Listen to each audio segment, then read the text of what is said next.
এই আলিঙ্গন আপনজনকে ফিরে পাওয়ার। গেল ১৩টি নির্ঘুম রাত আর উৎকণ্ঠার পর সৌদি আরব ফেরত মাকে পেয়ে যেন বাকরুদ্ধ মেয়ে। কিন্তু এই মাকে চেনা যেন বড্ড দায়। প্রায় ৭ বছর পর রিজিয়া যখন দেশে ফিরলেন তখন তিনি অনেকটাই মানসিক ভারসাম্যহীন।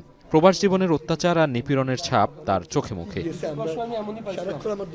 তিক্ত অভিজ্ঞতা নিয়ে দেশে ফিরলেও তার পরিবারের খোঁজ পেতে কেটে যায় ১৩ দিন। পরে আঙুলের ছাপ বিশ্লেষণের মাধ্যমে পরিচয় মিললেও মানসিকভাবে কবে সুস্থ হবেন তা নিয়ে দিশেহারা সন্তান।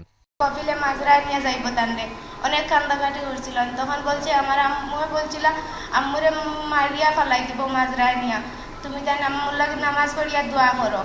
মাজরায় যাওয়ার পর আর আমার আম্মুর সাথে আমরা কোনো যোগাযোগ করতে পারি নাই। তখন আমরা অনেক চেষ্টা করছি যোগাযোগ করার লাগে, কিন্তু আমরা যোগাযোগ করতে পারি না।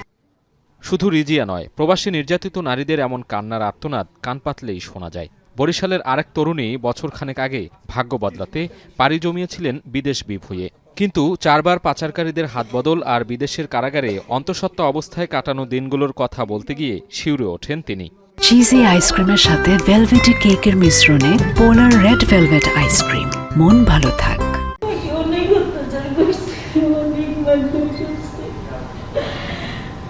তার থেকে বেশি কষ্ট দিয়েছে আমার খাবারে।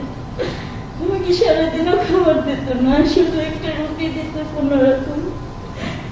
সারাদিন রাত কাজ করাইতো, ঘুমাইতেও দিত না। মঙ্গলবার বেসরকারি সংস্থা ব্র্যাকের সহায়তায় সৌদি ফেরত রিজিয়াকে হস্তান্তর করা হয় তার পরিবারের কাছে। সংস্থাটির কর্মকর্তারা বলেন, অভিবাসীদের নির্যাতনের ঘটনায় দায় এড়াতে পারে না রাষ্ট্র। নারী অভিবাসীদের নিরাপত্তা নিশ্চিতসহ নির্যাতনকারীদের শাস্তি দিতে সরকারের নজরদারি বাড়ানোর পরামর্শ তাদের। কারণ সৌদি আরবে যারা যায় প্রত্যেকটা মেয়ে তার অর্থনৈতিক এবং সামাজিকভাবে ভালো লাগবে। কত মেয়ে টর্চার হলে আমাদের রাষ্ট্রের দরদ করবে। সরকারের পর সরকার পরিবর্তন হয়, মন্ত্রী পরিবর্তন হয়, সচিব বদল হয়, কই আমাদের এই মেয়েদের তো কান্না বন্ধ হয় না, আমাদের এই মেয়েদের তো দুর্ভোগ বন্ধ হয় না। এদিকে পিবিআই জানায়, মানবিক কারণে বিদেশ ফেরত প্রবাসীদের যে কোনো আইনি সহায়তা অব্যাহত রাখবে তারা। আমরা বিশ্বাস করি যে এই যে ঘটনার আমরা শুনলাম, এই ঘটনাগুলোতে যে সকল আইনি সহায়তা দরকার, আমাদের আইনি ফ্রেমের মধ্যে থেকেই আমরা এই সকল ভিকটিম পরিবারদেরকে সর্বোচ্চ সহযোগিতা করতে চাই।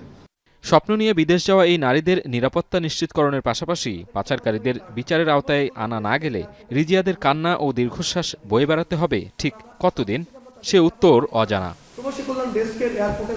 সাজিদ আরাফাত, এখন, ঢাকা।